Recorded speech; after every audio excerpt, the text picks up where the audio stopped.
Bonjour et bienvenue à cette troisième vidéo dans la série Le pain de vie.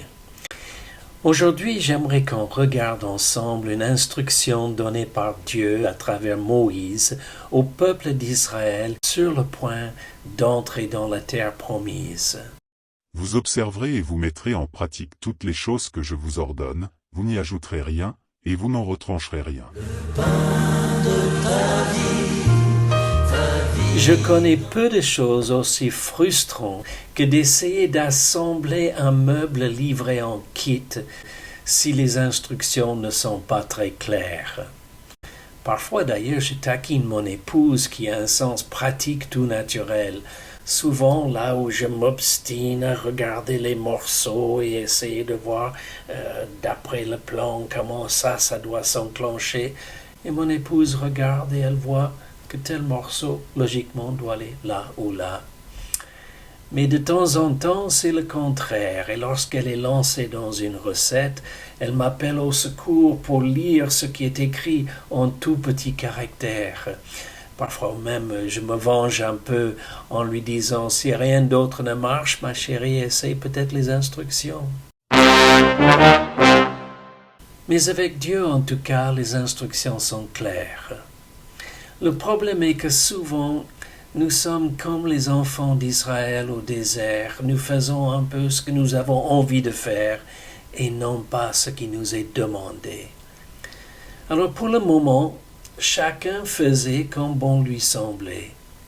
Mais ce n'est pas comme cela qu'il pourrait entrer dans la terre promise. C'est pour cela qu'il a fallu qu'il circule durant 40 ans dans le désert, jusqu'à ce que ceux qui avaient désobéi ouvertement aux ordonnances de Dieu soient morts. Mais maintenant, ils sont à la veille de franchir le Jourdain pour entrer dans ce pays où coule le lait et le miel et qui avait été promis depuis longtemps. Et Dieu leur parle encore par la bouche de Moïse, et voici ce qu'il leur dit. Vous irez après l'Éternel, votre Dieu, et vous le craindrez. Vous observerez ses commandements, vous obéirez à sa voix, vous le servirez, et vous vous attacherez à lui. Le pain de ta vie dans nos mains sont unies. Ce n'est plus le moment pour se disputer, pour palabrer, pour négocier, pour argumenter. Les instructions étaient claires, et c'est le moment pour obéir. Nous sommes très nombreux parmi le peuple chrétien de nos jours à être persuadés que nous sommes à la fin d'une longue attente, et comme à la fin des années dans le désert pour le peuple d'Israël, notre attente, encore bien plus longue, du retour de Jésus-Christ et de l'établissement de son royaume, est imminent. Et je vois avec tristesse que notre comportement n'est pas mieux que celui du peuple qui devait bientôt franchir le Jourdain. Chez nous aussi, hélas, chacun fait comme bon lui semble.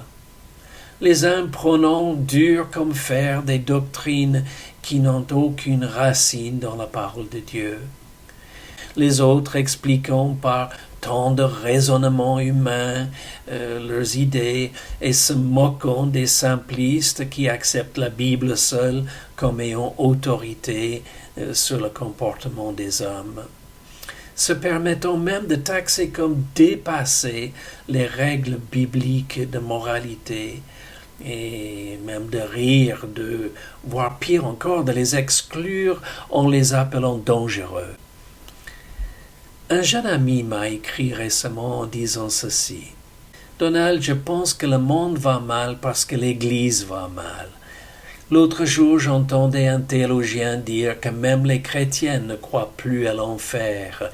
Alors si même les chrétiens n'ont pas peur de l'enfer, s'il n'y a plus personne pour dire qu'un jour il faudra rendre compte de nos bassesses et de nos méfaits, comment les choses peuvent-elles s'améliorer? »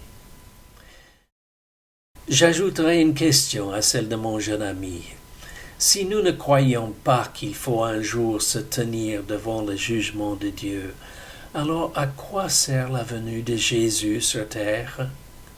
Si ce n'était pas pour nous épargner la colère de Dieu en payant le prix de nos péchés, de mes péchés et des vôtres, autant vivre comme bon nous semble, avec nos propres principes et pratiques, développés dans le seul but de notre propre plaisir. Et c'est exactement comme cela que vivent de très nombreuses personnes de nos jours, même à l'intérieur de l'Église. Pour eux, d'ailleurs, l'Église n'est autre chose qu'une sorte d'association ou de club où ensemble on se donne bonne conscience en se ralliant à des idées humanistes et souvent politiques. L'homme faisant du bien à son prochain et à sa planète. Pendant ce temps, sont mis en lumière des failles, des problèmes de mœurs, scandalisant le monde et détournant de la foi de nombreux hommes, femmes et enfants innocents. En parallèle, de nombreux chrétiens, tout en maintenant une moralité juste et bonne, n'osent rien dire face aux abominations prônées par le monde autour d'eux pour ne pas être rejetés ou considérés étroites, injuste, exclusif. Face à cela, que Dieu me pardonne si je manque de vous rappeler que, n'en déplaise au monde, les pratiques que Dieu a décrétées être des abominations restent inacceptables à ses yeux et alimentent sa colère, ouvrant grand la porte de l'enfer. Quelle tragédie indescriptible que des myriades d'êtres humains soient en route pour une séparation éternelle d'un Dieu qui les a tellement aimés, qu'il a donné son Fils pour les ramener à lui-même. C'était le seul espoir d'une humanité perdue à cause du rejet de ce que Dieu a demandé. Qui parmi nous n'a jamais enfreint au moins un des 10 commandements, sinon plusieurs? Jamais un mensonge, jamais un désir sensuel, jamais un objet convoité. Dois-je continuer? Qui de nous a toujours agi avec amour envers tous ses semblables et envers Dieu lui-même? Pourquoi donc dois-je trouver autant de joie dans l'Évangile? Le mot Évangile veut dire bonne nouvelle. Et quelle est cette bonne nouvelle? C'est que Dieu nous a tellement aimés qu'il offre la possibilité de paraître devant son trône de jugement et au lieu d'entendre prononcer la condamnation que nous méritons, d'entendre son accueil paternel nous dire « C'est bien, bon et fidèle serviteur. Tu as été fidèle en peu de choses, je te confierai beaucoup. Entre dans la joie de ton maître. » Comment est-ce possible? Pourtant, s'il est Dieu, il me connaît. Il connaît toutes mes fautes. Il connaît tout mon péché, toute ma faiblesse. Me confonde-t-il peut-être avec quelqu'un d'autre pour me parler comme cela? Non. Mais son Fils a pris sur lui l'horrible punition que je méritais, me libérant de toute condamnation. Voilà la bonne nouvelle. Quand mon Père éternel me regarde, il ne voit plus le pécheur plein de saleté. Il voit une nouvelle créature, rendue pure par le sang versé par son Fils. J'aime beaucoup la promesse qui dit ceci. « Venez et plaidons, dit l'Éternel. Si vos péchés sont comme le cramoisi, ils deviendront blancs comme la neige. S'ils sont rouges comme la pourpre, ils deviendront comme la laine. » Maintenant, je sais que parmi vous, il y en a beaucoup qui m'écoutent dans des pays chauds, en Afrique, en Haïti, Madagascar, ailleurs. Et peut-être que vous n'avez pas vraiment la notion de ce que c'est qu'un champ de neige. Écoutez, moi j'ai grandi au Canada. Et je peux vous dire qu'après une grosse tempête de neige, et le lendemain matin, le soleil se lève et éclaire tout un champ c'est comme un champ de diamants, c'est magnifique. La blancheur bleutée du ciel, c'est formidable. Et quand la parole de Dieu me dit que mon cœur plein de péché peut devenir blanc comme cela, c'est extraordinaire. Maintenant, tout comme les enfants d'Israël étaient enfin prêts pour franchir le fleuve et prendre possession de la terre promise depuis leur sortie d'Égypte, nous nous tenons sur le bord du Jourdain et tenons dans nos mains la charge d'obéir à tout ce que Dieu nous demande, quels que soient les ennemis que nous allons rencontrer. Et nous allons en rencontrer. Moïse était très clair au peuple. Il a dit, vous allez, quand vous entrerez dans ce pays, vous allez avoir des ennemis. Tenez bon. Et dans l'attente, Dieu nous demande de lâcher prise sur les principes répréhensibles de ce monde qui nous entoure et que nous avons quitté si nous avons accepté sa grâce. Et voici ce qu'il nous dit. N'aimez point le monde, ni les choses qui sont dans le monde. Si quelqu'un aime le monde, l'amour du Père n'est point en lui.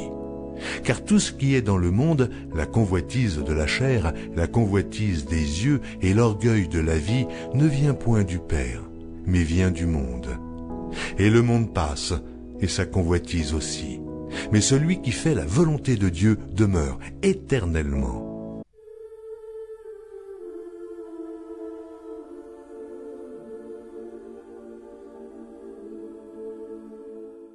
Quel est l'état de votre âme aujourd'hui? Peut-être que vous avez compris depuis longtemps la grâce de Dieu qui a tellement aimé le monde qu'il a envoyé Jésus. Peut-être même que vous avez demandé à Jésus de pardonner vos péchés, d'être votre sauveur. Mais est-ce que vous vivez jour après jour, cherchant la présence de Dieu, dans sa parole, dans la prière? Prière pas seulement pour notre famille, pour nos amis, c'est excellent, mais cherchons la présence de Dieu pour nous aider à résister à tous les efforts de l'ennemi, pour nous distraire, pour nous empêcher d'obéir à ce que Dieu nous demande. Qu'est-ce qui vous empêche? Vous avez peur d'être mal vu? Jésus l'était aussi. Faites-lui confiance. Demandez à Dieu de vous donner chaque jour la force pour résister et pour obéir à ce qu'il demande de nous, et qu'il vous bénisse. Amen. Plus je te cherche,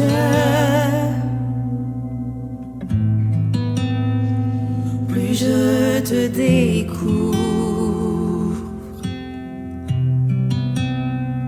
plus je te découvre,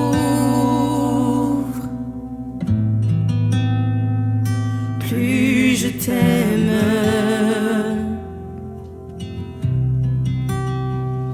plus je te cherche,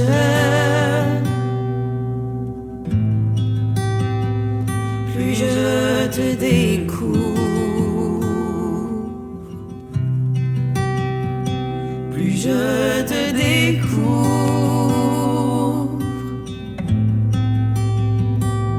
plus je t'aime.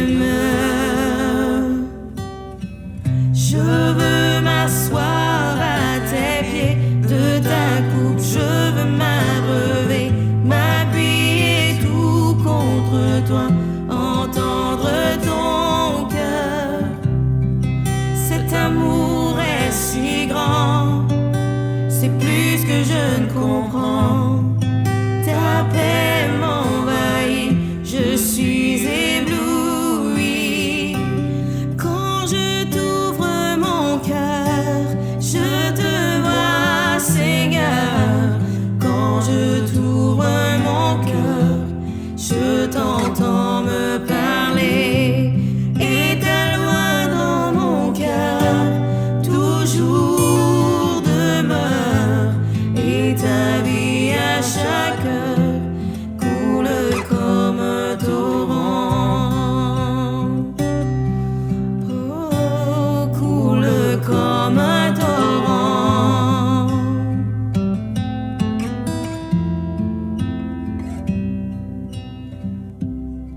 plus je te cherche,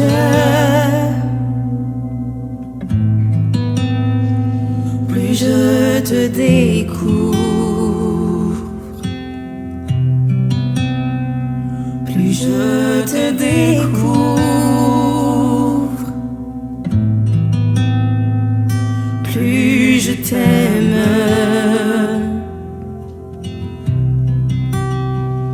plus je te cherche,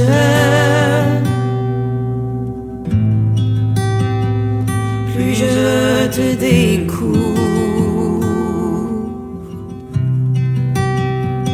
plus je te découvre.